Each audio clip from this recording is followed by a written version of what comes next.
ప్రోగ్రెషన్స్‌లో check whether -25 is a term in the progression 5, 3, 1 and so on or not.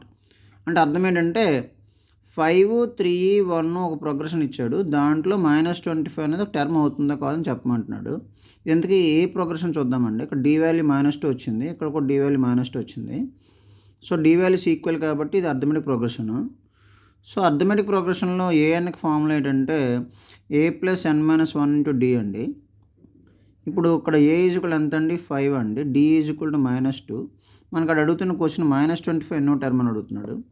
So an -25 అని రాద్దాము. a + n-1 into d -25. a ప్లేస్లో 5 + n-1 into d ప్లేస్లో -2 -25.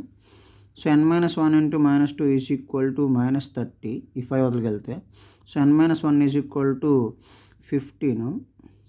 So n 16 అంటే 16th term అనేది therefore 16th term -25.